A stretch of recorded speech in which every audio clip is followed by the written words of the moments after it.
Good afternoon, everyone. I'm Marco Davis. I'm President and CEO of the Congressional Hispanic Caucus Institute, and welcome to the first ever CHCI virtual briefing. This briefing is on the impacts of COVID-19 on the Latino community, and it's part of a three-part series. We're going to be digging into different aspects around this coronavirus outbreak during this critical time in our society, having a conversation with leaders about ways in which we can help to reduce the disparities, reduce the impact that it's having, the devastating impact at times that it's having on the Latino community, and ways in which we can respond to address this crisis and to move our community forward beyond this, and hopefully to prevent the same kind of impact in future challenging times. We're thrilled to have you with us this afternoon. We have over 500 of you registered to join us for this important conversation. So we're excited to get into this serious topic and have a really great conversation.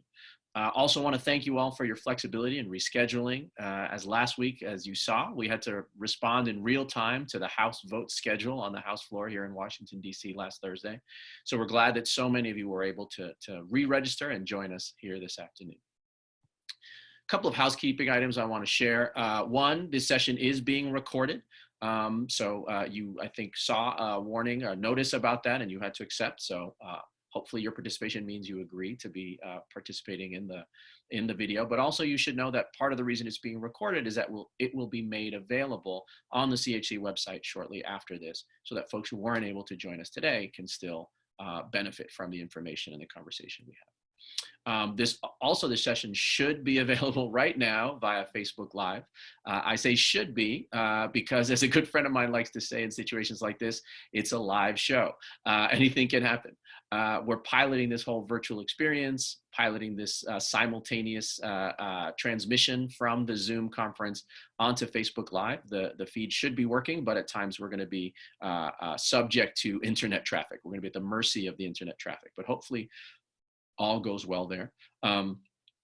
It seems to be working well so far, so good. And by the way, if any of your colleagues didn't register and aren't able to get in for any reason, there is a small outside chance we might go over capacity on our participation, although we don't anticipate that. But just in case, if you hear from anyone during the course of our conversation, do let them know they can go to the CHCI webpage, simply search for CHCI in Facebook. I should say, sorry, the CHCI page on Facebook, and they can catch our Facebook Live that this is being streamed to. Also want to note for you that the Q&A feature here on Zoom is enabled, and so you'll be able to submit questions during this time. Also, we were thrilled to receive so many thought-provoking questions in advance of this session on this critical issue of addressing health disparities. But please note that we have lots of folks and limited time. We have some great conversations to get into. So with so many questions that we've received, and I'm sure we'll receive over the next 90 minutes, it's going to be difficult to address each one specifically. So what we've tried to do is to organize them into themes, right, into topics, to try and make sure that we get the valuable information and at least some or parts of the answers around the questions you all have to you, so that you have information. Also, it's important to note that we did receive some questions that cover topics that really fall under the areas of education and the socioeconomic impacts of this crisis, folks' livelihood, folks' employment, et cetera. Those are actually the topics of our next two virtual sessions in this briefing series. The socioeconomic impacts one, and education is two. So we'll actually be moving those questions to there. We won't be addressing those. We'll be focused really much more on the health aspects of our current situation. So please bear with us, and we hope you'll come back and join us for those sessions to hear answers to questions on those topics. Finally, I guess what I want to say is that as we've seen, the current crisis has exposed and further magnified the deeply rooted inequalities in our society. And now more than ever, our voices matter. It's important that we have a seat at the table.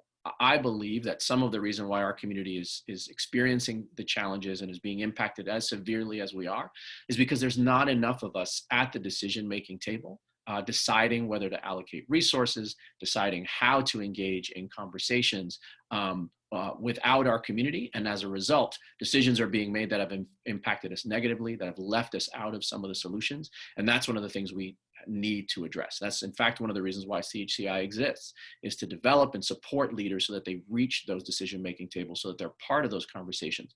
And in my mind, again, so that we can address those challenges and those oversights and those, frankly, mistakes, so that we don't go through this again, and so that our leadership really reflects our diverse society.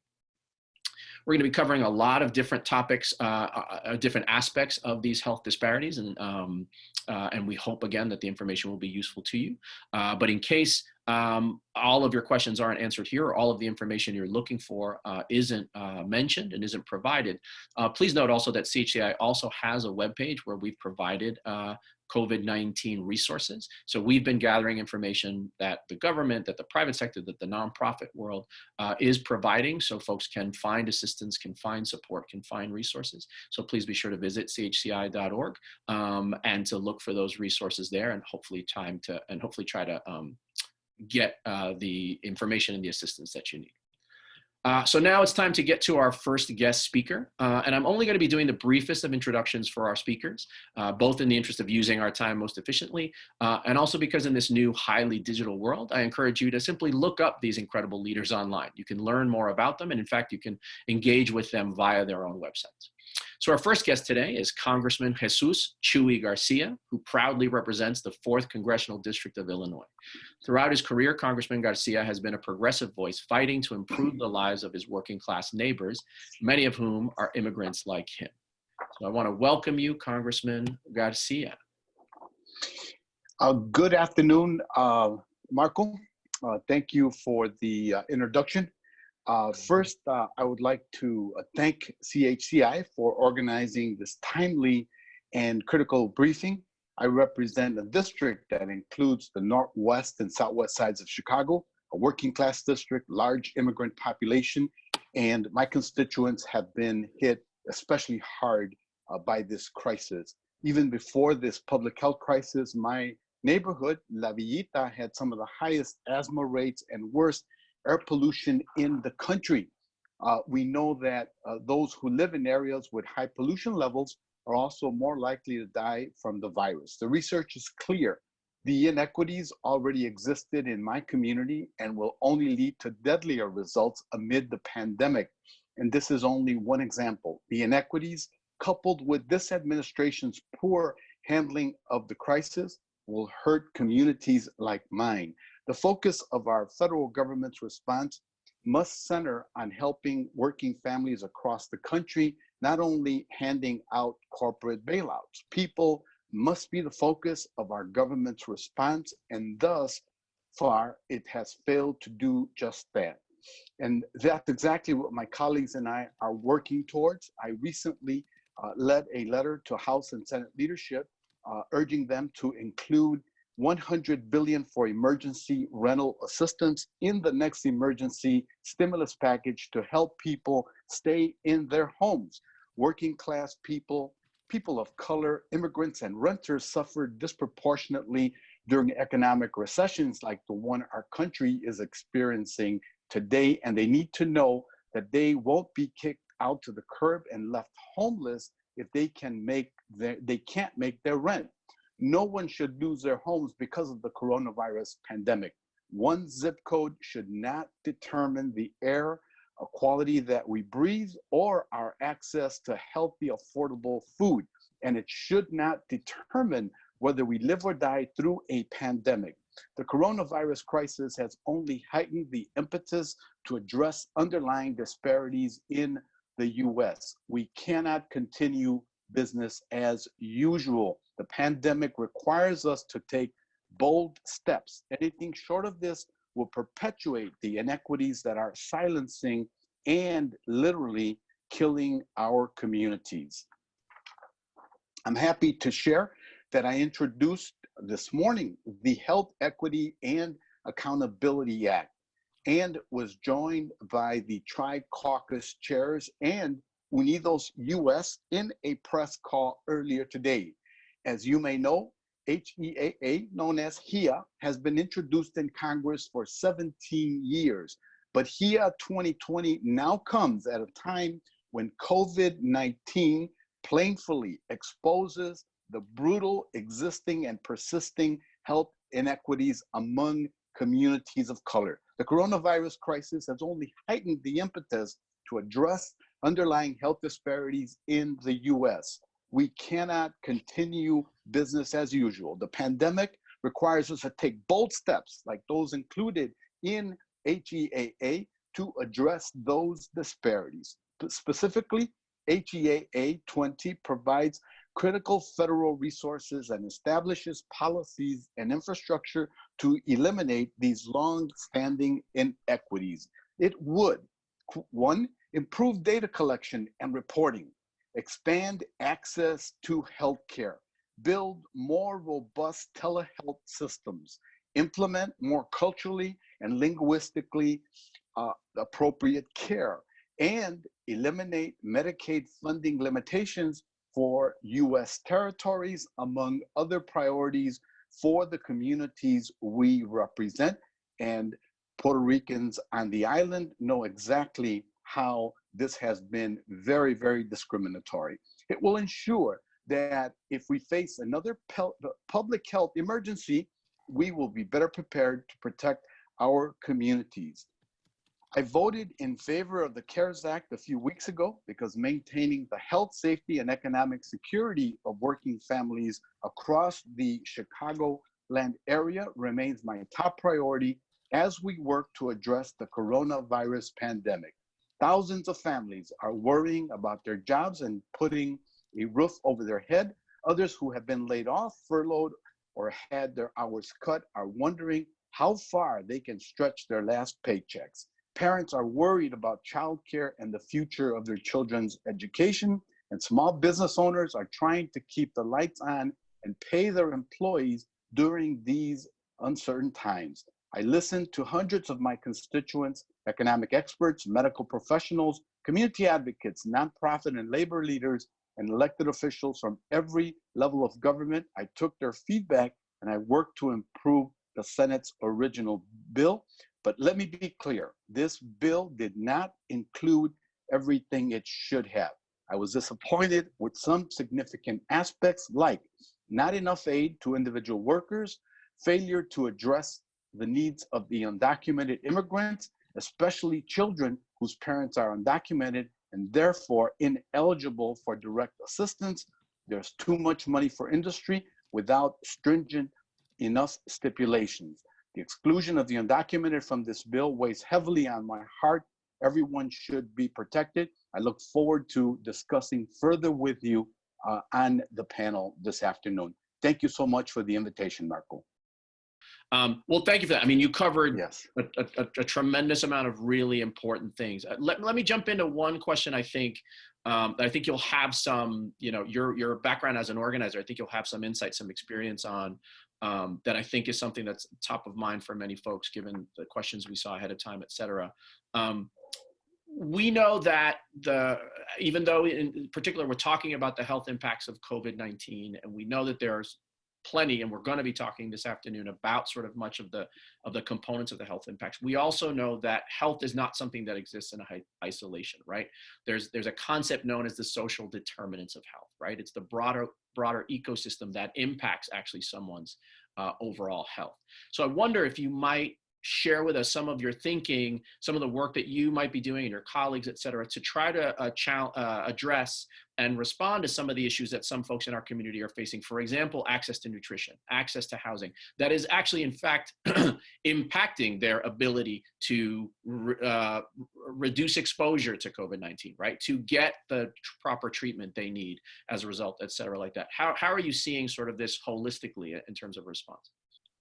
Yeah, you broke up in part of the question. I think I caught some of it. Let me do my best at answering and feel free to follow up. First of all, the exclusion of the undocumented from many of the relief pieces like the cash checks to parents and to children excludes US citizen children who may have a parent that isn't a lawful permanent resident, while another may be a citizen. The whole family is disqualified. So neither of the two parents get the $1,200 each, and the children don't get the $500. To me, that is really immoral and unjust.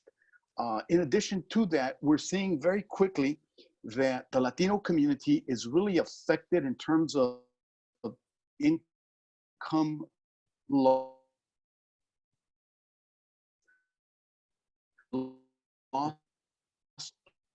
of hours to work occupation, and their whether they get or not as well. We've heard many instances where workers do not even have the proper personal equipment to protect themselves in the front lines where their occupation is making them work. So we're seeing situations.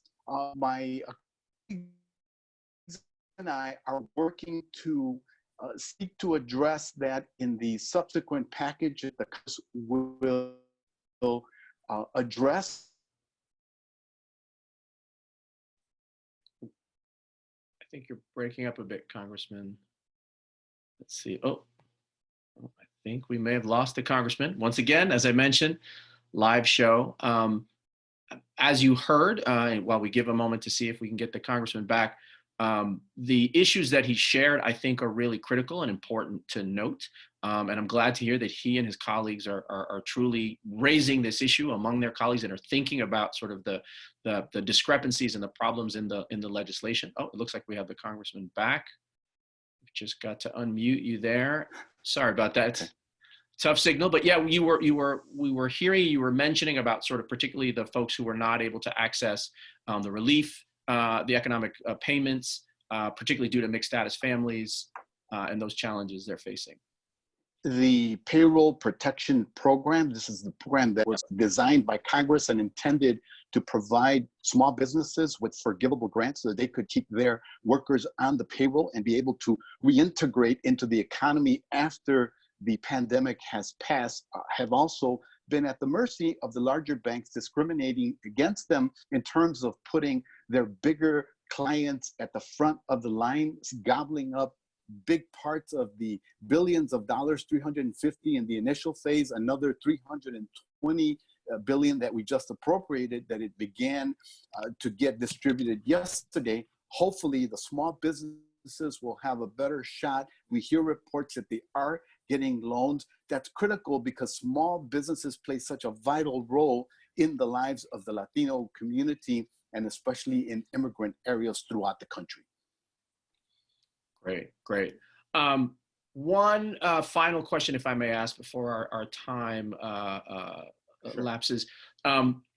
So one question that came in that I think is important also to note. So in this new reality, one of the things we know, our community already had some serious challenges with underreporting on the U.S. Census.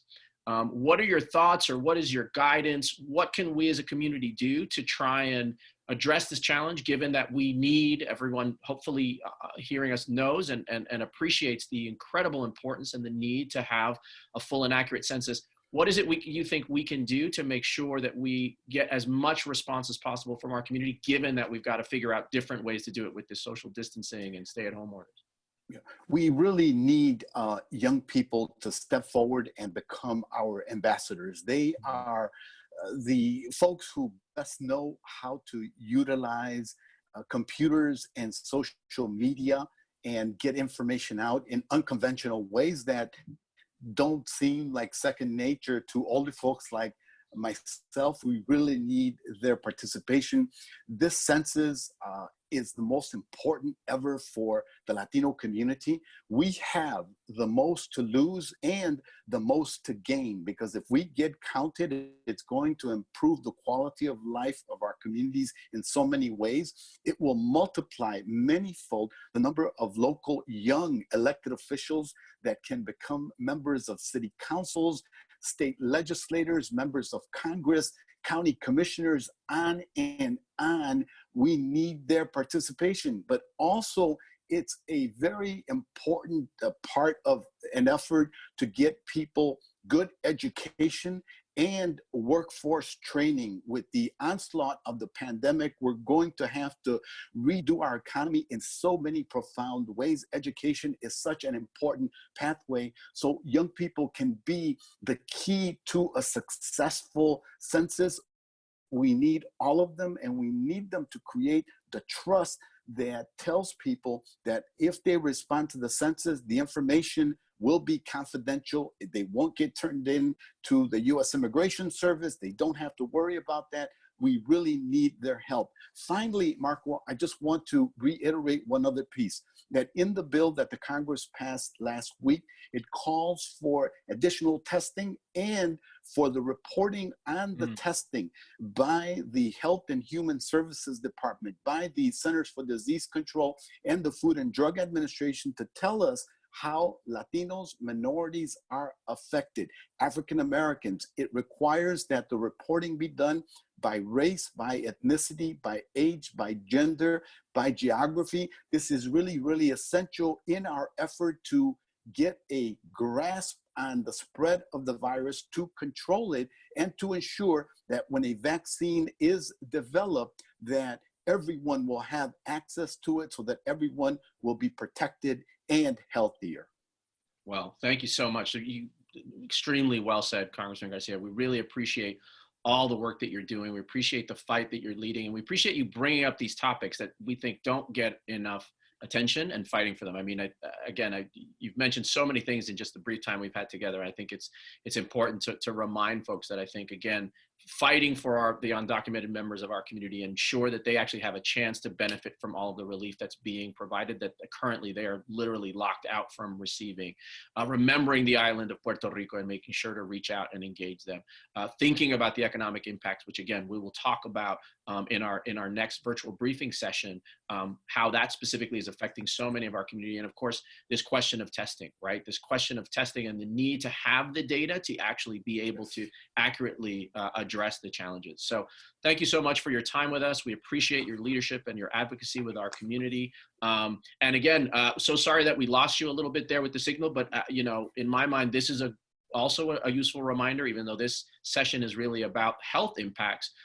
Another issue that we have discovered that is light is being shed on in this coronavirus pandemic situation is the utterly crucial need for internet access. And if you and I, and you, a U.S. Congressman, and I, a member of a national nonprofit organization, at times have internet connectivity issues, just imagine what those in our community who don't have as many access to resources and support, who need to depend on it, whether it be for their job or for their education. That's another issue that we need to be fighting for sure, to ensure that our communities can get the support they need to still be able to plug into the world when they're forced to remain at home.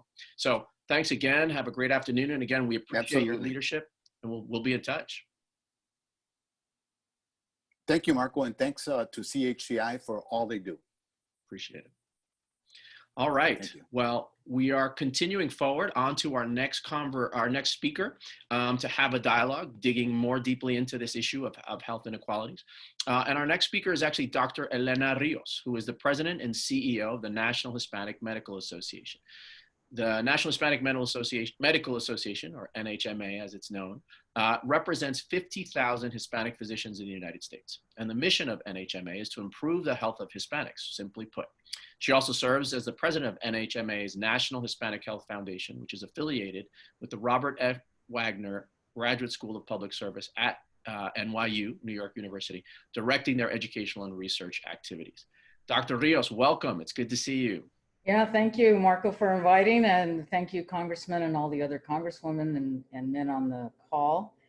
I just have to say that the COVID-19 has really brought to the forefront the importance of racial and ethnic disparities. I think this is something that I want to focus on, and I know I have a few questions to answer, but the National Hispanic Medical Association, just so that you know, represents not only physicians, but we have members who believe in our mission, which is to help improve the health of all Latinos and other underserved. Our members work in hospitals and clinics and private practices, as well as in academia and in public health. And I think what we're focused on more and more is the issue of the next generation. And the future of our country is the Latino next generation. We are already seeing the importance. This pandemic is showing that our communities are the ones that are the most vulnerable. We are losing proportionately the most lives. and we need to understand how to interact with our communities, public health departments especially, build up the public health departments that have the ability to test, to contact, the contact tracing that needs to happen, and to evaluate and the data and produce the data for this country to better allocate its resources. So in our communities, we have a lot to learn about public health. We are, in terms of the National Hispanic Medical Association, we are disconnected, just like the healthcare in general is disconnected. People who work in hospitals just know about their own hospitals. People who work in clinics only know about their clinics. And we need to do a better job of linking, not only within the healthcare system, but to our communities. And that's really what I'm here to talk about. I think the importance, opportunity here is the bills that have been written have started to give money to our most vulnerable businesses and our hospitals and our workers for their protection. But now we need to think about, well, what does our community need? And in terms of how to improve not only the healthcare system to be more relevant to our community, but how can we help our community understand that they have to have better lifestyles and better health conditions within their families to be able to deal in a better way with something so drastic as this pandemic. We also need to understand how to build our future workforce. And let me just stop there because I know you have a few questions, but we're very interested about the future. Excellent, excellent. Thank you so much. Yeah, no, you made some really great points, and I want to actually follow up on a couple of them with a couple of the questions, particularly reflecting some of the things we know that the community can benefit from, and even some of the questions we received from some of the participants.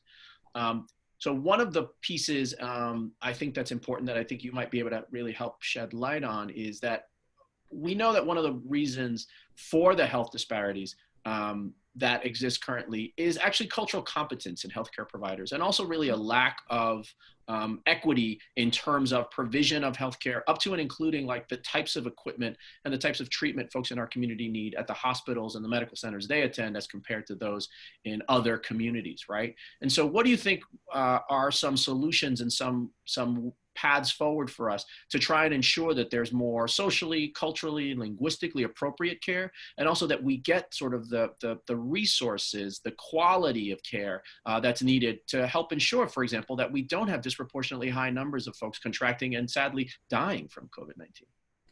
Yeah, the cultural competence, I think, let me just say a small definition, a short definition.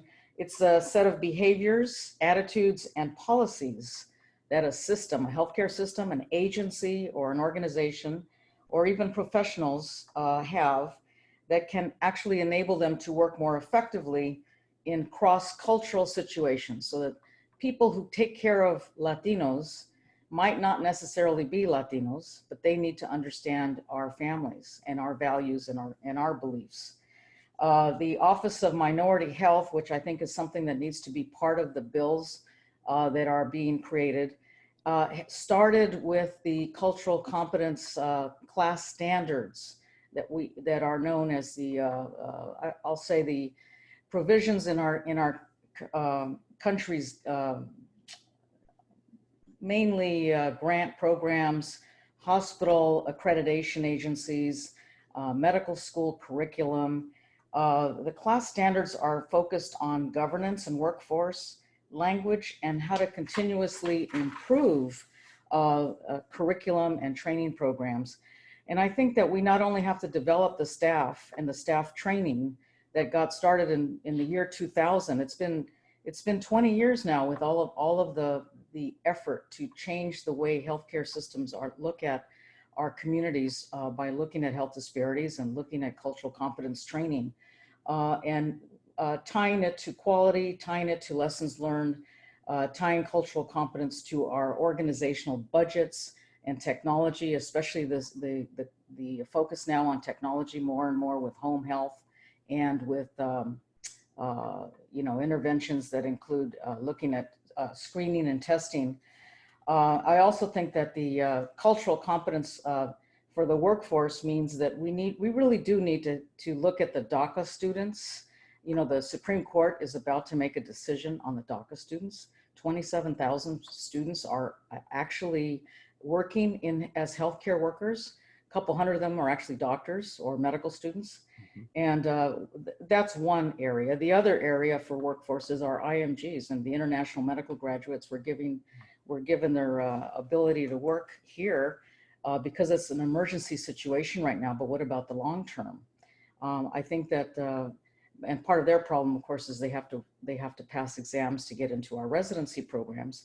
But even our own medical students cannot get into residency programs. We have a big problem with having enough Hispanic doctors and nurses and dentists and African-American doctors and nurses and dentists because we have not put enough resources into the public school education, just STEM education in general, community colleges all the way up. And I think that that's something that's going to bring about more cultural competence in the future. But right now, for the short term, we need people in our own communities to be trained to work with the public health departments. And it's not just community health workers. We're talking students who are high school and pre-med, pre-health students, pre-dental students, all the medical students that were let out of school early. These are all ways students, you know, that can build up our cultural competence staffing. And then I did want to say something about the interventions in our clinics. A lot of, you know, Medicaid patients and lower income patients end up going to our community health centers.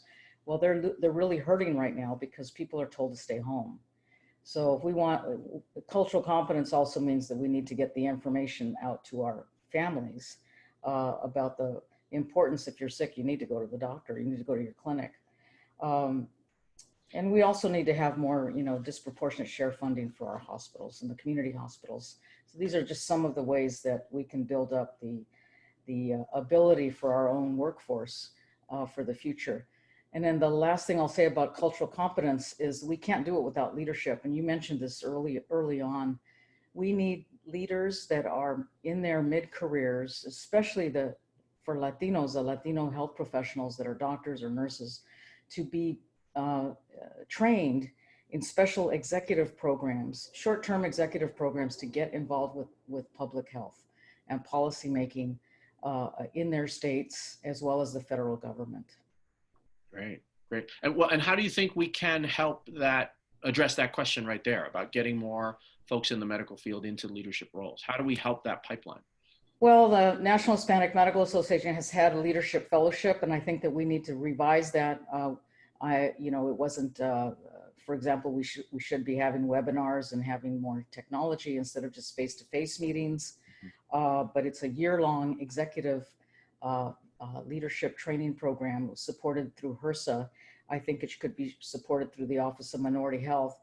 The issue is that we don't get enough training outside of our own specialties. So emergency doctors only look at emergency situations, OBGYN only look at women's health, in this case, infectious diseases.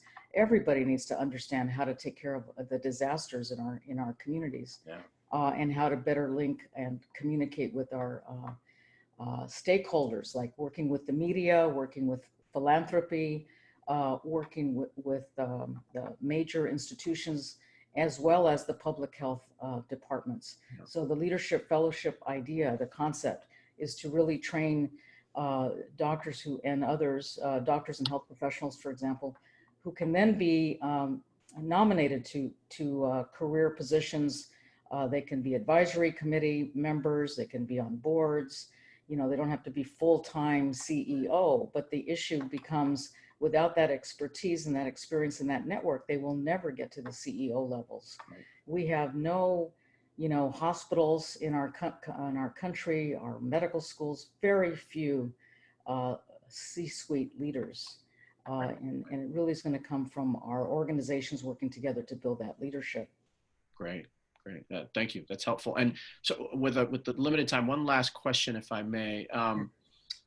You mentioned sort of the need to help get information, and in fact, some of our participants have asked, there's clearly this need to get information out to our community. And I think my experience, I think we've seen that in addition to sort of a need to get information out to our community about the current coronavirus issue and the need and ways in which they can protect their own health and take care of themselves, I think there's also been a bit of a history of that, right? In that some of our community, some of the underlying conditions that we have, right? Some of the types of longer diabetes, some other types of healthcare challenges. There's also been, I think, a challenge in terms of not effective provision of information to our community about ways in which they can treat, they can prevent, they can intervene, they can get the help they need. What are your thoughts about the best ways to get information out to them? How do we ensure that our community is best equipped to help itself with the information it needs? Well, I think the information really that's needed, and this goes really to the chronic diseases that we have in our communities, especially because of toxic stress, because of the environment we grow up in. Many Latinos are living in overcrowded housing, in poverty, with gangs nearby, or being a part of them, connected to shootings and other domestic violence, drug abuse, suicide. I mean, you name it. Family dysfunction is right up there with everybody else's families. But I think what happens on our bodies and with our chronic stress, even young mothers, by the time they're in their teens and 20s, are already dealing with chronic stress. So we have this cycle of chronic disease, and not to mention the foods that we have to eat, because we don't have the fresh fruits and vegetables. Right. We don't have the education to know how to cook or eat that's better for us. So we end up having diabetes and obesity. We end up having hypertension young. Yep. And we're going to see this even more with dialysis and everything else that's going to happen with people that are in their 30s and 40s. Yep. So when it comes to the coronavirus, of course, we're being hit harder because we're already immunocompromised. So I think we need to get information out to the schools, to young people, to young kids, to families, through churches, through seniors, through senior citizen, more senior daycare centers. There really needs to be a community push to lifestyle. The mayors in this country need to get on board. And we have a lot of Latino political organizations. We have community-based organizations, but they all need to be on board with the same messages. I do think that the media needs to get involved. The celebrities need to get involved. Sports, all people that can change the messaging about lifestyle. And it's really, our gyms in the community should be open to discounts so that we can be a part of them. The food, the farmers markets in our communities. It's a great idea to have them, but if you can't buy anything, right, we need some type of more discounted programs, not just the food stamps or Medicaid. Those are only for people at a certain income. Right. I'm talking about everybody. Yeah. PSA campaigns, and then I have to say that we really now have more telehealth ability through cell phones, texting. And I think all of that is the way we're going to get the message out. That's great. That's great. Well, thank you so much, Dr. Rios, for your time. We appreciate all of the tremendously important information that you've provided. We know you've been on the front lines, fighting to improve our health for a very long time, and we appreciate your leadership. And again, this clearly, there's never been a moment where we've needed leadership like yours and folks with expertise in healthcare and the medical community more. So we really thank you for your leadership and your advocacy for our community and for joining us this afternoon. We appreciate it. Thank you. Alrighty. All right, and so now we're moving on to our next guest speaker, and we have the Honorable Congresswoman Robin Kelly, who is a friend of CHCI. Congresswoman Kelly is committed to improving the health and wellness of vulnerable communities across the country. She serves as the chair of the Congressional Black Caucus Health Brain Trust, and she's here with us this afternoon. So thank you for joining us, Congresswoman Kelly. How are you? Thank you so much for having me. I'm doing well. Good, good, good, good. So we appreciate you joining us for this session, and you know, we're tackling questions around health disparities, Yes. particularly as it affects the Latino community. But of course, we know that it's not exclusive to Latino community. Sadly, Latino, African American, and even Native American communities are feeling disproportionate impacts of this challenge. What is it you're seeing? What are some of the concerns that are top of mind for you as we try to tackle this tremendous crisis in our community? Well, representing the Chicagoland area, I'm urban, suburban, and rural. So I represent the South suburbs, and we know the numbers in Chicago. And at one point, 70%, 72% of the people dying were African American.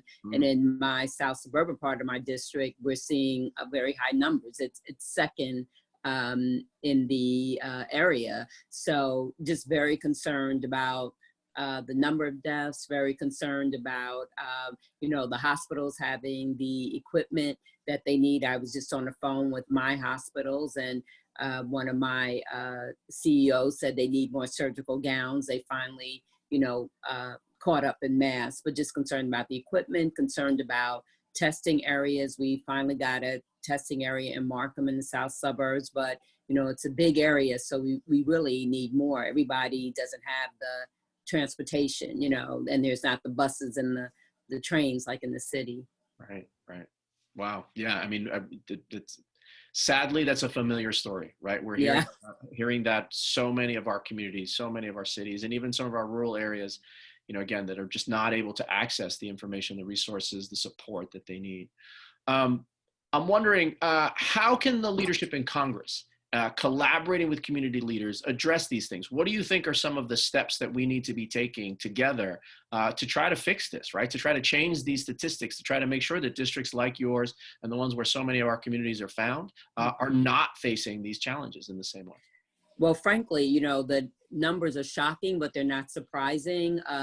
The healthcare disparities have been around as long as we've been around. So we're not surprised by it. We are happy that finally some light is being shown on it. And as far as the CDC, but I also know the CHC, that we're going to take advantage of the light that has been shown. And even when we get past the coronavirus, we're going to work together to make sure that we do something about it. And we, you know, a lot of people say, you know, we have these healthcare issues, obese, diabetes, and those kind of things, but we need to look at the social determinants of health. Why, you know, does the Black and brown community have these issues? We have it because of all the gaps, the wealth gap, the job gap, the education gap, you know, the food insecurities, environmental. So we need to take care of those social determinants of health, so your zip code doesn't dictate your health, like we say about education. So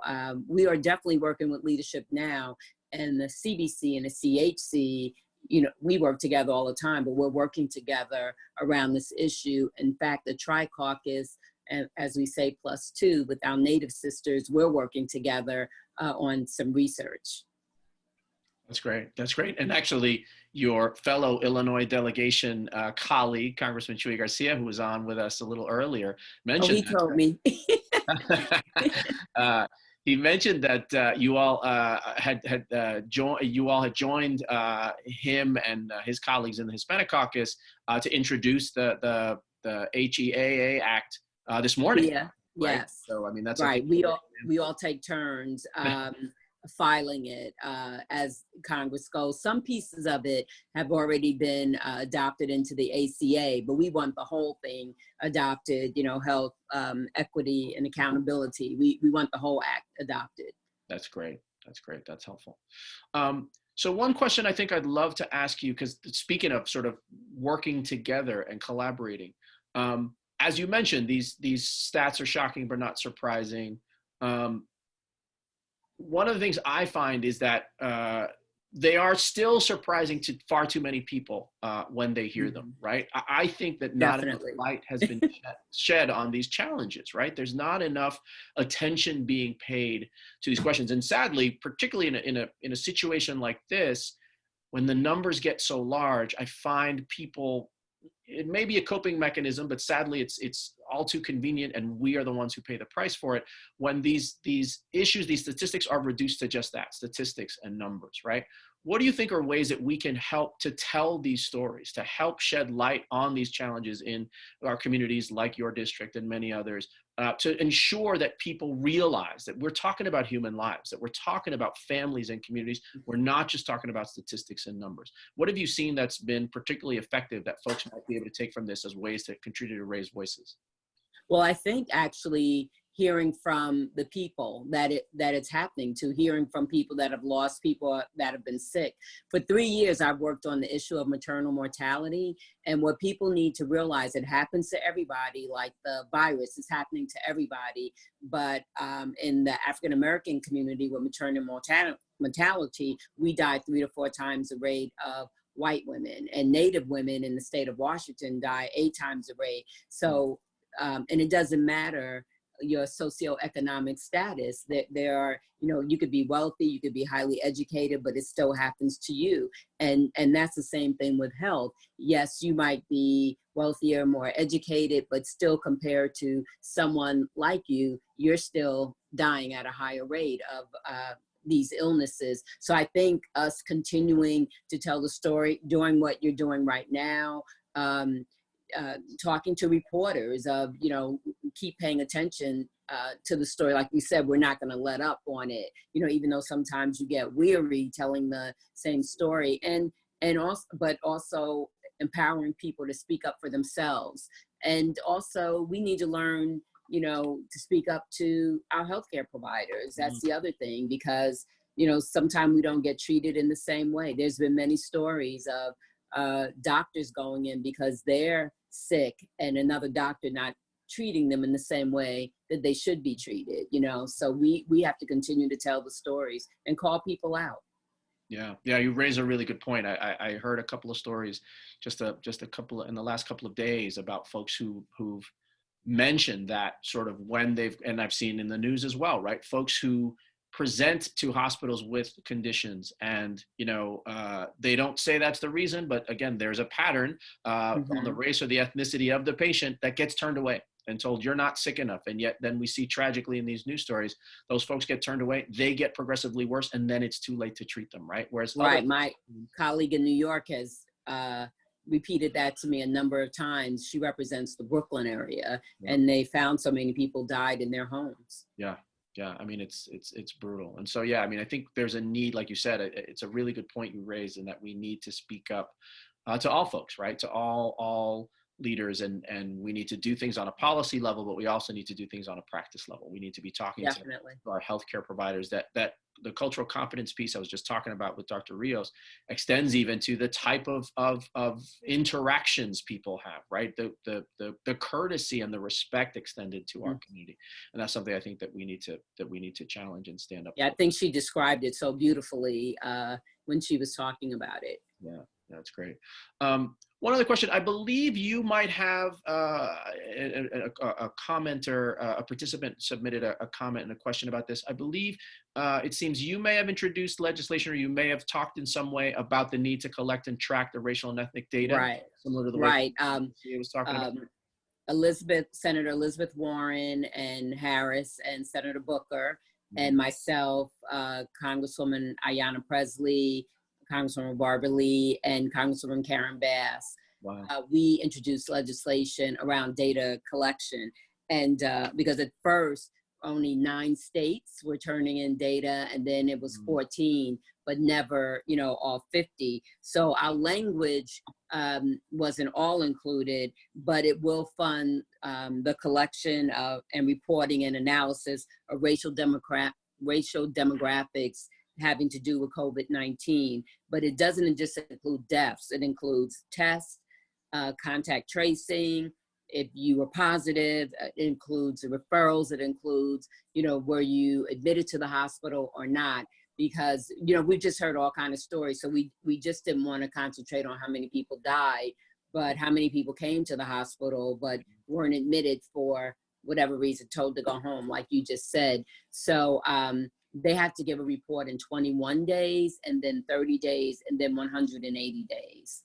And the Congressional Black Caucus, I'm the chair of the Brain Trust, and I've set up meetings for a small group of caucus members, and we've met with Dr. Fauci, we've met with CDC. We have a meeting with NIH because we intend to really keep the pressure on to make sure these things get done. So again, once this is over, there's still so many other issues when it comes to healthcare disparities, and we want to start, knocking the wall down brick by brick. For sure. That's helpful.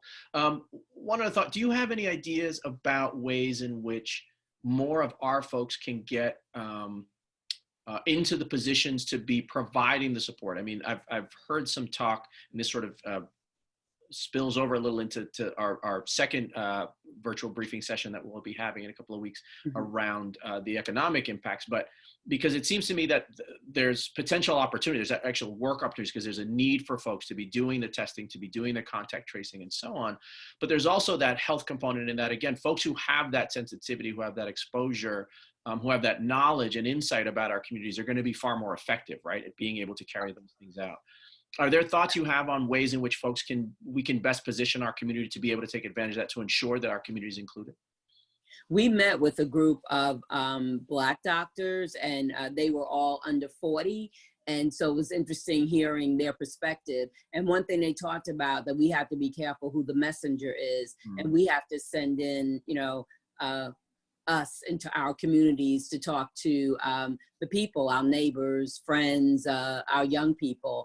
And I think the mayor of Chicago, that's something that that she's done some things around with, working with people that would go in and talk about, gangs to gang members, and using those same people that know the neighborhoods to go in and talk about, this health crisis. I think that's very important, that we need to be careful who the messenger is. And there's been studies done, even when it comes to your doctor, that people tend to listen to people who look more like them, or at least have the cultural competency. So I think that's really important. So really, I know different mayors and governors are looking at, Governor Cuomo talked about it, hiring, 1,000 people to go into the neighborhoods to talk to the neighborhood folks about what's going on. Because that's the other thing that we still hear, that some people are not social distancing and not doing some of the things that they should do,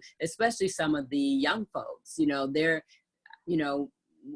people think they're invincible. I remember that when I was young, and it's not going to happen to you, but it happens to everybody, it could happen to anybody.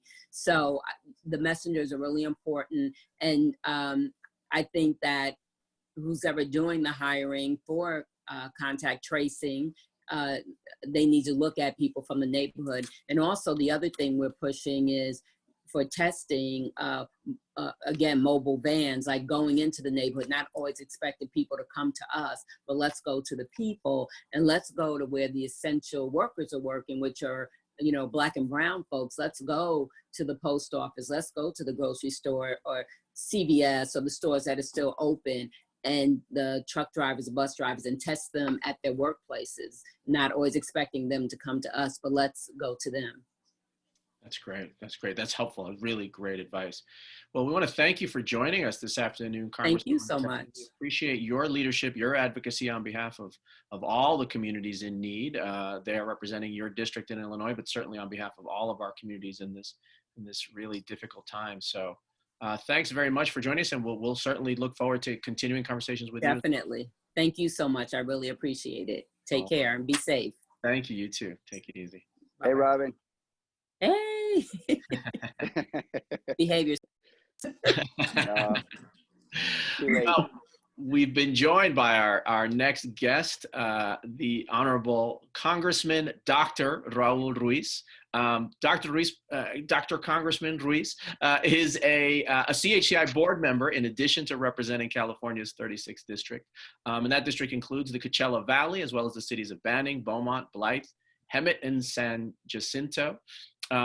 As you can imagine by his title, Congressman Ruiz is also Dr. Ruiz. He's a medical doctor, and he's continued his work as an emergency room doctor up until he was elected to the U.S. House of Representatives in 2012. He's currently the only Democratic doctor that serves on the House Energy and Commerce Committee, and we're really grateful for his leadership, both with CHCI and in this really critical time. So welcome, Dr. Ruiz, and how are you today? Thank you. I'm doing well, busy as always, but it's great to be here, and I thank CHCI for hosting this, and you, Marco, for doing such a great job. No worries, no worries. Thank you. So we'll just get right into it with you, if we can. An important question that's been asked quite a bit, that we've seen discussed a lot, and some of the questions we received even in advance. And I've been talking with some of your colleagues during this briefing session about the need for reliable information. One of the challenges, in addition to sort of needing vehicles and outlets to get information out, is also that there's actually quite a bit of misinformation, right? Some folks are not receiving the right kind of guidance, as Congresswoman Kelly was even just alluding to. Some folks in our communities are not observing the social distancing guidelines, right? They're thinking that, and for a variety of reasons. So there's actual misinformation going on. And also we find that there's often a lack of information available in Spanish. There's just not nearly enough information. There's not enough websites, that kind of thing. We know that you've done some briefings. We've seen on social media where you've addressed folks, your constituents and the public, in Spanish. But what are your thoughts about how we ensure that we get, again, this accurate information out to the community, and particularly in the languages that they will best understand? So I recently sent a letter to President Trump and the White House task force that would requesting that they utilize their funds and their health outreach educational programs in Spanish media. That will not only promote CDC information and updates in Spanish TV, Spanish radio, but it would also help those smaller stations to stay afloat during the economic hardship. So that's one. Two is that I've joined the Chci caucus early on to request that all the information at the CDC, the NIH, be in Spanish and in multiple languages for people to understand. Personally, I've been on national Spanish, local Spanish TV, as well as radio. And in the early days, in the absence of PSAs from the CDC, I took the liberty and did my own PSAs in English and Spanish as a doctor, and they were widely distributed and viewed throughout the United States through different networks like Telemundo and Intravision and Univision and others, to really get that information out. Information is one of the most cost-effective ways of saving lives during a public health crisis, because if people are empowered through knowledge, understanding the virus, they base their decisions not on fear or anxiety, but actually base it on science and facts. And they're more likely to make better decisions to protect themselves and their families. Absence of that, then they base decisions on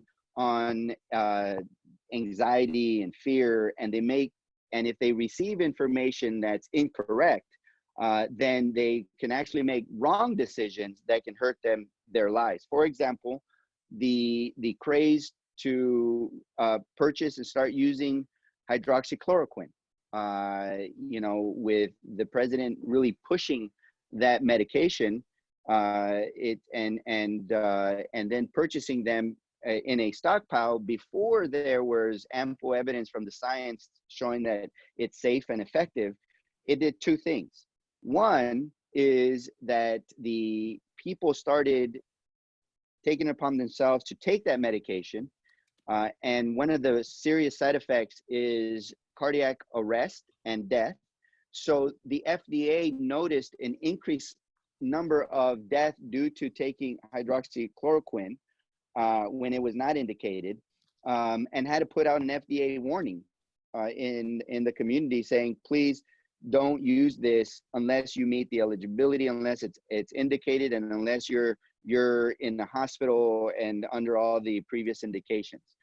The other thing that's occurred because of that false information and stockpiling is that people with lupus and other type of illnesses that need that medication are actually finding a hard time getting that medication. So people who actually need it and have indications for it are going through pain due to their autoimmune disease and don't have access to it. So leadership and communication during crisis situation can help save lives, But if you do it wrongly or provide misleading or misinformation, or you're simply just wrong, then you can actually increase the risk of losing lives. Great. Thank you for that. That's super helpful. And I think that's good guidance for folks to keep in mind, to bear in mind as we think about what are the best ways we can respond and take action, right? Is helping to get that information out, that accurate information out. So thank you for that. Yeah. At the other end of the spectrum, though, let's say, clearly that to address this, there's gonna be, as you know, pretty much everywhere we've seen, to really truly get a handle on this pandemic, pretty much everyone seems to agree that there's going to be a need for comprehensive testing, right? That there is just a need to do it. And yet I feel, and some might agree with me, that we don't see too much movement. We're not hearing too much about, we're hearing conflicting stories about sort of different versions of tests that are being developed, et cetera, et cetera. What are your thoughts on, what if, and knowing that no one can predict the future, but so maybe saying, once an accurate test has been developed, what are your thoughts on how we ensure that testing is provided in our communities? Because that's one of the concerns I think people have right now, is that even once an accurate test comes out, and even once it gets distributed, people will sort of pick and choose, or there will be the inherent biases and inequities in our society will lead to such that our communities are the ones least tested, right? And that makes our recovery that much later. So what are your thoughts on that? Well, it's pretty thorough and detailed, my thoughts on it now, and I'll walk you through the whole process of testing. So first, you need the tests, and right now we don't have enough tests. We still don't have enough tests. We are still way behind in being able to test enough people to identify the true prevalence and the accurate transmission rate, and to be able to quickly identify new cases in order to contain them, so that we can actually stop the transmission of the coronavirus in a safe way. So in order to massively produce this test, I've called on the president to follow a 3-point plan. And the 3-point plan is one, that he fully and comprehensively uses the Defense Production Act, which gives him the authority under an emergency or a war or a public health emergency like this, to be able to assign multiple companies in multiple industries to reach a production target within a time frame, and provide the federal resources to pay for the products, to help pay for the capacity expansion changes that need to happen, and guarantee some workforce in those companies to produce that. He has not done that. I think that he's only called really use the Defense Production Act for like 3 or 4 products: swabs, ventilators, and I think masks, with only 3 companies. So that's nowhere near the magnitude of what we need to not only help protect our frontline workers, to get the information we need to make smart decisions, but also to go back to a containment phase and safely put our students back in schools and our workers back in jobs. So that's producing the test. Then we need to distribute the tests in an efficient and equitable way. Well, I've called on the president to create a national, regional command coordinating effort to not only mass produce, but also to distribute and restock those tests. So that way the states and the local hospitals don't have to go at a bidding war. They don't have to desperately find where they're going to get their next stock of masks, and instead focus on hospital efficiency and protecting their healthcare frontline workforce so they can save lives in a safe manner. But we know that the president has basically said, nope, it's not our responsibility, which in fact, during a national disaster, you call a national disaster to use the federal resources to help states with their resources, and coordination and personnel are also resources. Okay, so yes, it is a federal government role when you declare a national disaster, which he declared a national disaster. So that's one of the issues. The other issue is, how do we distribute equitably? Well, we need to put some safeguards so that we can set aside the tests so that they can go towards these communities. Now, the initial priority was where the patients and hospitals interfaced, emergency department and ICUs, so that doctors had real-time information to make decisions on the patients that were there in front of them, and also to protect that frontline workforce so they can go back and save more lives. Now we've, in certain states like California, we've bent the curve enough where we're not having a surge where we've overburdened our healthcare system. So we have some time to think of other ways of testing. In this scenario is a good time to allocate tests in hard to reach communities like ours.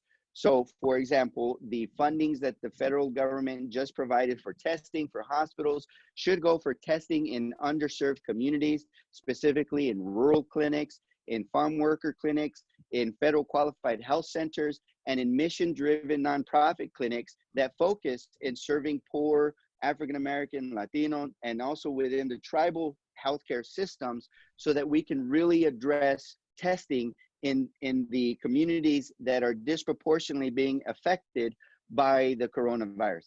In addition to that, we need to think of novel ways of taking the tests to the communities, not simply waiting at a drive-through so that poor communities have to drive and wait in line to get those tests, because that's a barrier. And one of the things that we're doing tomorrow, actually, in my district, working with a free clinic, Volunteers in Medicine, and KPC Healthcare System, who donated the tests, and a philanthropist who's going to pay for the labs turnaround on these tests, is that we created a project where we are specifically going into a shelter that's housing farm workers who don't have homes. Mm. And we're testing farm workers in the poorest area of my district, and arguably the most underserved areas in population, and also one of the ones that are most at risk because they're essential workforce without the protections in the workplace, and they don't have the ability to self-isolate or self-quarantine like somebody who has a big house with 5 rooms, and one of the person in their families can stay in a room, right? They share a trailer, and oftentimes there's 6, 7 family members in a trailer, like the one I grew up in when I was very young with my farm worker parents. So we're focusing on farm workers, and also farm workers who are symptomatic, and in order to take targeted testing into the community. There's different ways to test in this situation. There's the ideal massive test where you have the capacity to test everybody in the population within 4 days. But quite honestly, we're just nowhere near that. So the next question is, if there's going to be an outbreak or a flare-up, where can you target your tests in order to prevent those, to quickly identify and contain those flare-ups?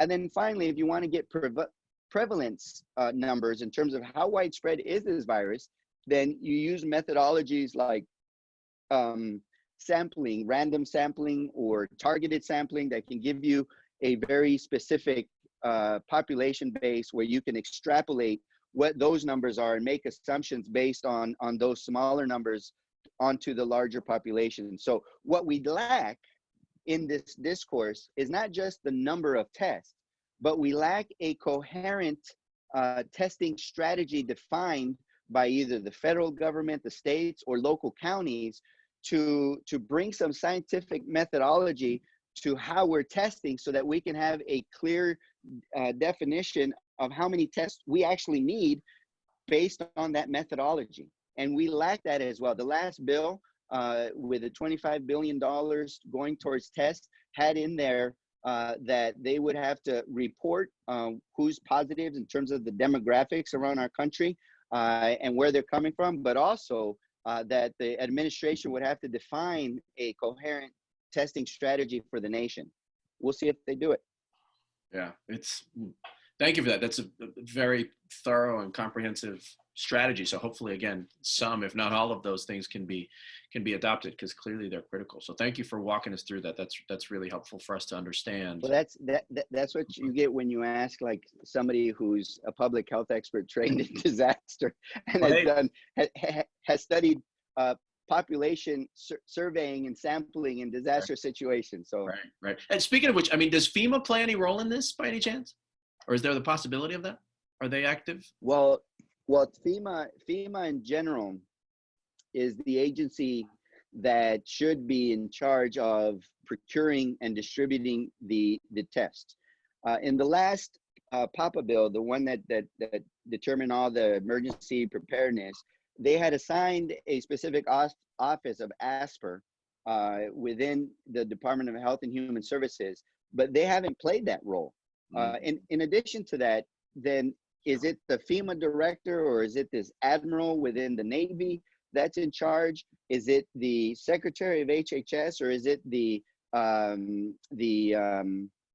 vice president, or is it Jared Kushner? Like, who exactly is responsible for the production and distribution decisions, and how are those decisions being made? And right now there's not a very clear understanding of that, which is another difficulty posed by human error in this crisis. Wow. Yeah. Okay. So clearly there's a lot to pay attention to. So adding one more complicated factor, but again, that you are uniquely perhaps or among the folks uniquely suited to be able to help us answer. So getting beyond the tests or in that sense, there's the medicine front, right? There's the question of therapeutics, there's the antivirals, and there's the eventual development of a vaccine. All of these things obviously are part of the biomedical industry. And again, as we've seen the situation around prescription drugs in the United States, there's so many debates around it, around pricing, around production, about where it's produced, all those kinds of things. What do you see in terms of the path? What is the likely, or what are you hoping to be the process that allows us to get to have the medicines that are needed in the volumes that are needed and to reach the folks that need it most? Okay. So in terms of the health disparities, we have health disparities because we have systematic differences between how a poor community receives care and has the ability to access care versus a more affluent community with much more resources, and all the biases that exist between the system on people who historically have been discriminated against and marginalized in our community. So we have to first understand that if there is a pill that people can take that can prevent this or help prevent getting the virus, then that will depend if you have health insurance. That will depend if your facilities, and if you do have health insurance, if the Medicaid program will cover it, and Medicare will cover it. I'm pretty sure Medicare would. And then what about the people that are uninsured? How do they get access to it? If there is a therapeutic remedy that will take care of somebody who's already in the hospital, then that would depend on, do you have access to a hospital? Do you have a doctor, for example, that will have privileges in those hospitals? And if you get into a hospital, then likely that you will receive the treatment that you need in order to help save your life, because that's what we do in the emergency department. But then the question arises for the vaccines. Once the vaccine is developed, we need to massively vaccinate 60-70% of the population to actively create active immunity or herd immunity through a vaccine in order to be able to go back into pre-coronavirus type scenarios. And we're far from that, but this is where we need to employ a massive rapid vaccination program that also includes the underserved, poor, minority, marginalized rural communities as well, and ensure that in the facilities that service these communities, our communities like FQHCs and mission-driven nonprofits and rural clinics, etc., that they have the vaccine available. In fact, the emergency department, I speak as an emergency physician, is truly the safety net program in the United States. They're open 24/7. They don't refuse anybody because of lack of health insurance. If they need to be seen, they get a screening.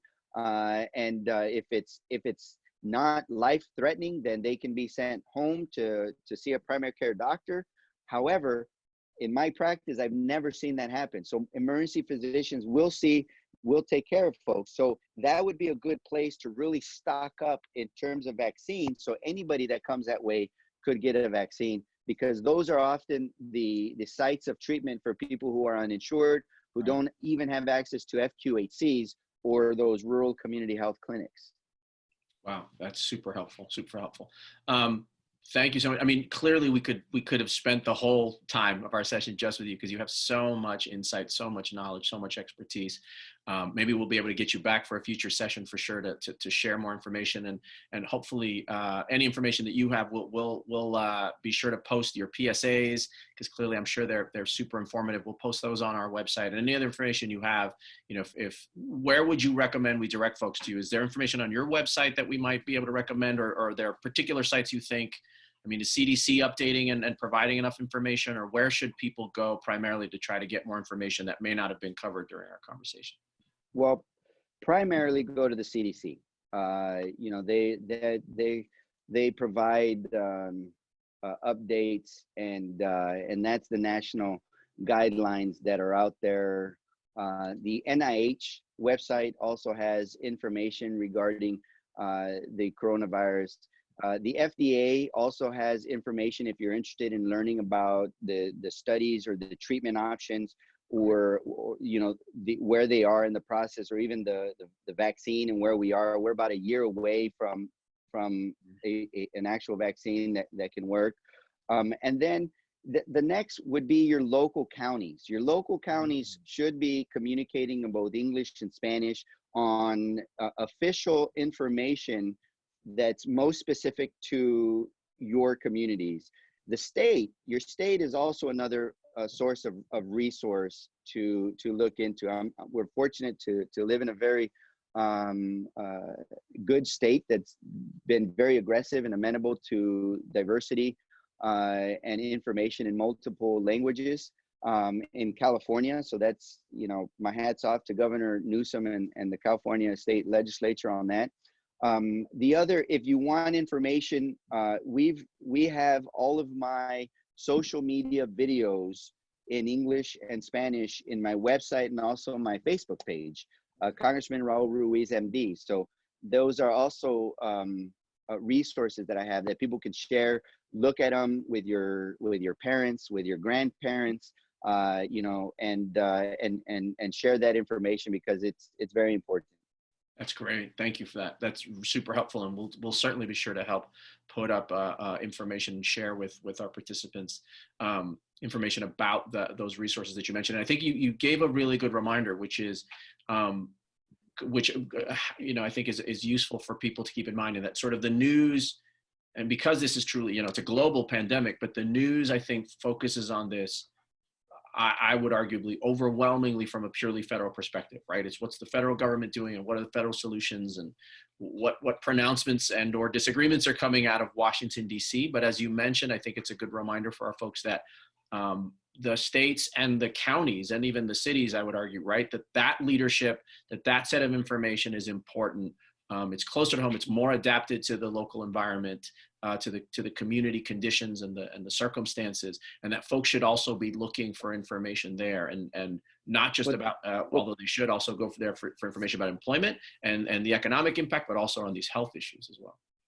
Well, quite honestly, they should start there, because if you can understand the transmission of the virus within your community, and the level of resource or ICU beds or ventilator use in your communities, that will allow you to make decisions on your safety, and also on the level of precautions that you need to take.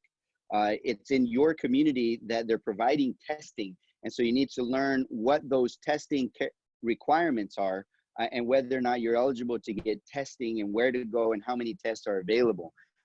You know, and so it's the decisions that your cities are making that will determine whether they're going to remove precautions and get you into the schools or work without the safeguards, or if they're trying to create the safeguards to get you into school and work in a safe manner. And right. So those decisions are actually at the hands of your public health officer in your county, your supervisors, and your city mayors. and they may all, you know, point the finger at each other, or ultimately point it at the governors, and nobody's really taking ownership and leadership of it, but know that they have the capacity to make those decisions, and we just hope they make the right ones. That's great. And so, yeah, I think it sounds to me like a good place to start for folks. It might be their city, county, or state Department of Health, right? Might be the website to start looking for to see, and there may be guidance from there, and there may be more specifics, but that's a good starting point. Well, Absolutely. Thank you so much, Congressman. Dr. Ruiz, we appreciate your leadership in general in the halls of Congress. As I mentioned, on the board of directors of the Congressional Hispanic Caucus Institute, we're always grateful for the wisdom that you share, and continuing to lead on this fight to really help ensure that our community is not left out and, in fact, receives the support it needs as we respond to this crisis. So we wish the best for you. Stay safe and healthy, and we will look forward to continuing conversations with you soon. Thank you, Marco. Appreciate it. Thank you for doing this. Of course. All righty.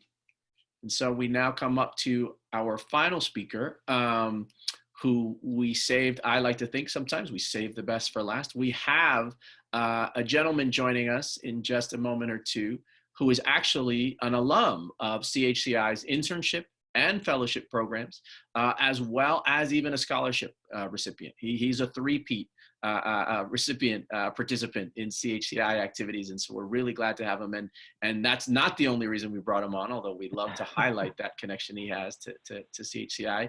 And in many ways, there's a great sort of symmetry here in having Stephen with us, being a CHCI alum, because in many ways, I myself am an Unidos US alum from back in its earlier days. I worked there for many years doing leadership development. Stephen is now the Director of Health Policy at Unidos US, and in this role, he sets the organization's overall strategic goals and priorities for health policy in order to maximize impact and influence at the federal and state level, and to increase the opportunity and ability of Latinos to achieve optimal health.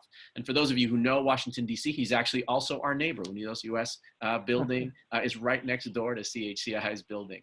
So we're really grateful to have you here joining us, Stephen. And tell us about some of the work that Unidos US is doing in this critical time.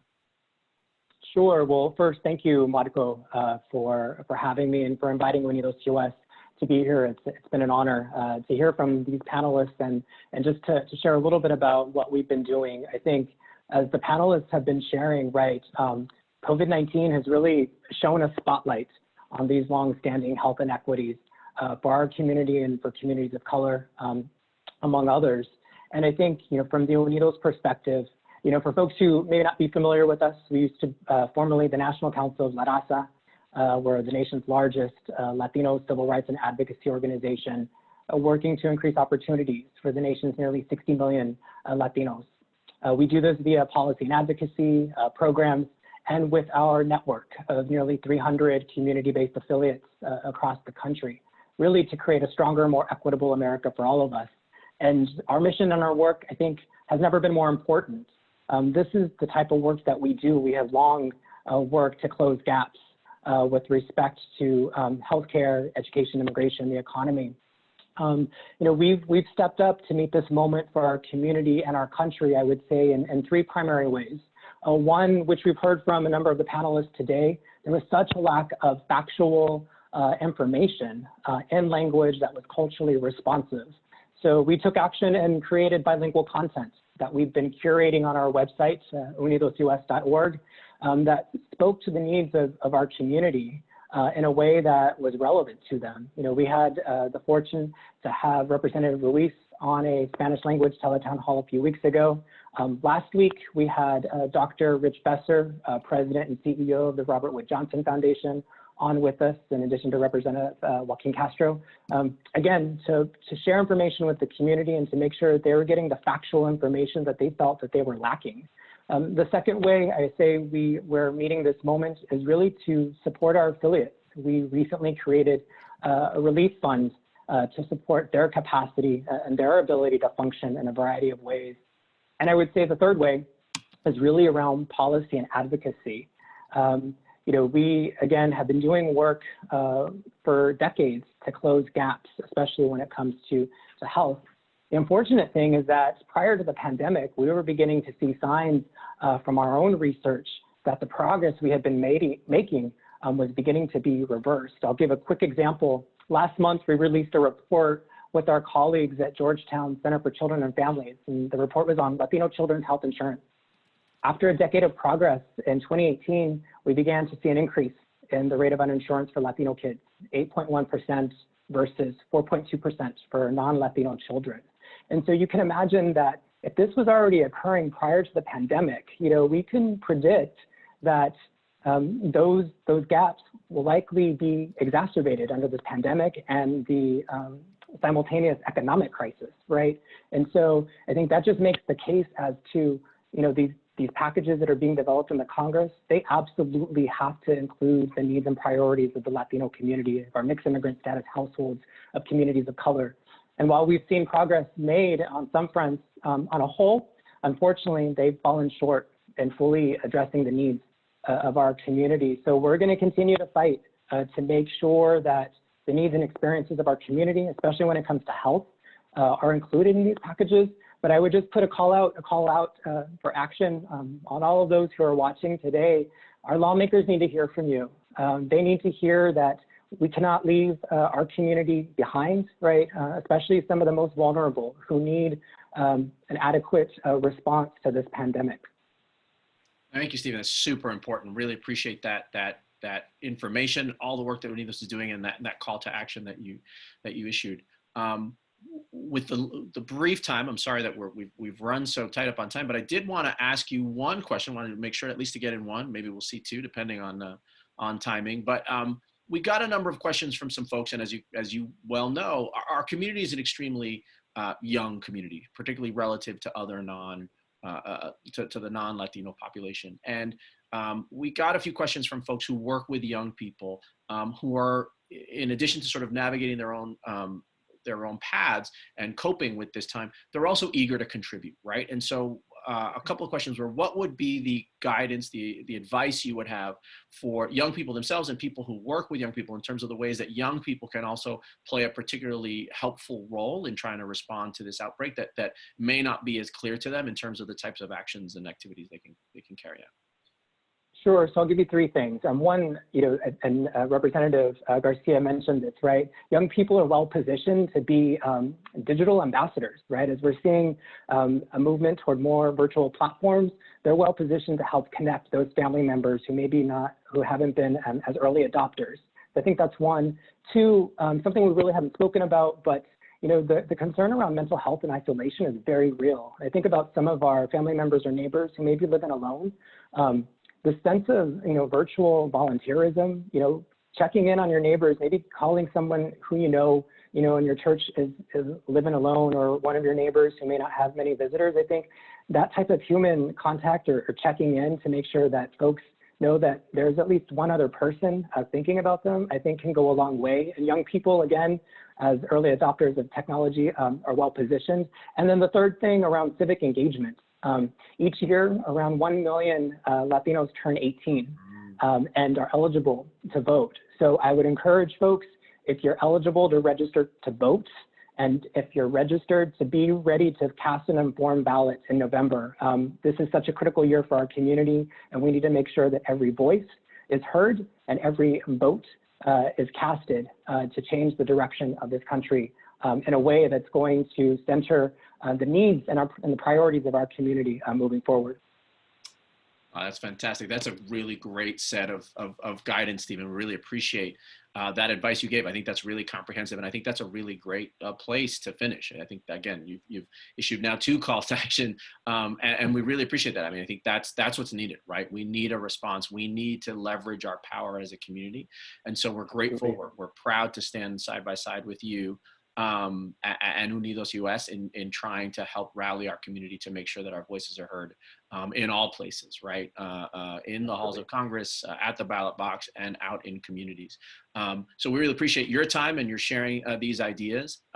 Sorry that we don't have time to get to more questions, but thank you again to CHCI for inviting us. And I would just encourage folks, you can follow us on Facebook, Instagram, and Twitter at We Are Unidos US. Perfect. Thanks so much, Stephen. As always, stay safe. Right. Thank you very much for coming. And thanks, everybody. Thank you. No worries. Thank you. And thank you, everybody, for being here today. As you saw, we had a really rich conversation. It was really positive, really informative, I think, hopefully. We didn't get to nearly the number of questions that we received. There were great many questions. There's clearly a lot of information. We hope these discussions at least have helped provide some answers to some of these questions. You've gotten some of the information that you need. And I would recommend, just as Stephen did just now, I would recommend you all to be sure to go online and to find more of this information as we've talked throughout today. There's various places we mentioned, and we're going to continue to update our website, chci.org. We've already created a COVID-19 response resources page that provides useful information about what is available to help individuals and families. It highlights the work that some of our partners are doing, as well as the government resources and information and the nonprofit sector. I also recommend that you look up and access the valuable information that was provided today by Congress members Garcia, Kelly, and Ruiz, by Dr. Rios and the National Hispanic Medical Association, and by Stephen Lopez and Unidos US. I want to thank those panelists for joining us. I want to thank them for giving their time here today and being with us. I want to encourage you to continue these conversations with us. As I mentioned at the start of today's session, this is the first of a series of 3 sessions we're doing about the impacts of COVID-19 on the Latino community. So please be sure to register and join us for those sessions once registration opens up. The next one will actually be on addressing the socio-economic impact of COVID-19 on the Latino community. It'll be on the week of May 11th. We're finalizing the day and time with our speakers right now, and so that'll be available shortly on our website, and we'll send it out if you're not already on our mailing list. Be sure to sign up so that you receive that. And then in the week of May 25th, we're actually hosting an additional session, which is a community town hall. We're going to be talking with some of our community leaders who themselves are going to share the insights of what they're seeing on the ground, right? How communities of Latinos are experiencing the corona pandemic firsthand, to sort of hear from them, again, what are some of the most critical issues to keep in mind as we try to take action. And then finally, on the week of June 1st, we'll have the 3rd of our briefing series focused on education and equity in an age of COVID-19 and beyond, right? Because some of the impacts and the changes, I think, of education are going to be with us and are going to change the direction of education for the nation, and as a result for the Latino community going forward. Final last points are: 1, shortly after the conclusion of this webinar, you're going to receive a survey asking for your feedback on this virtual session. Please fill it out and let us know how we can improve. Let us know how to make these virtual sessions better, more informative for you. We'll try to, again, gather information that addresses some of the questions that you all have asked, either in the subsequent briefing sessions or, again, on our websites and through our channels. Follow us on chci.org. Follow our Instagram, Facebook, LinkedIn, and Twitter handles. We've become much more active on social media, and again, we're trying to provide valuable information. And finally, thanks again to all of you for spending your afternoon here with us, participating in this conversation. And I want to especially thank all of my colleagues at CHCI who made this session possible. We really appreciate it. All their hard work working remotely to put this together for you all. We hope you all have a great afternoon, and has become the norm, everyone, please stay safe and healthy.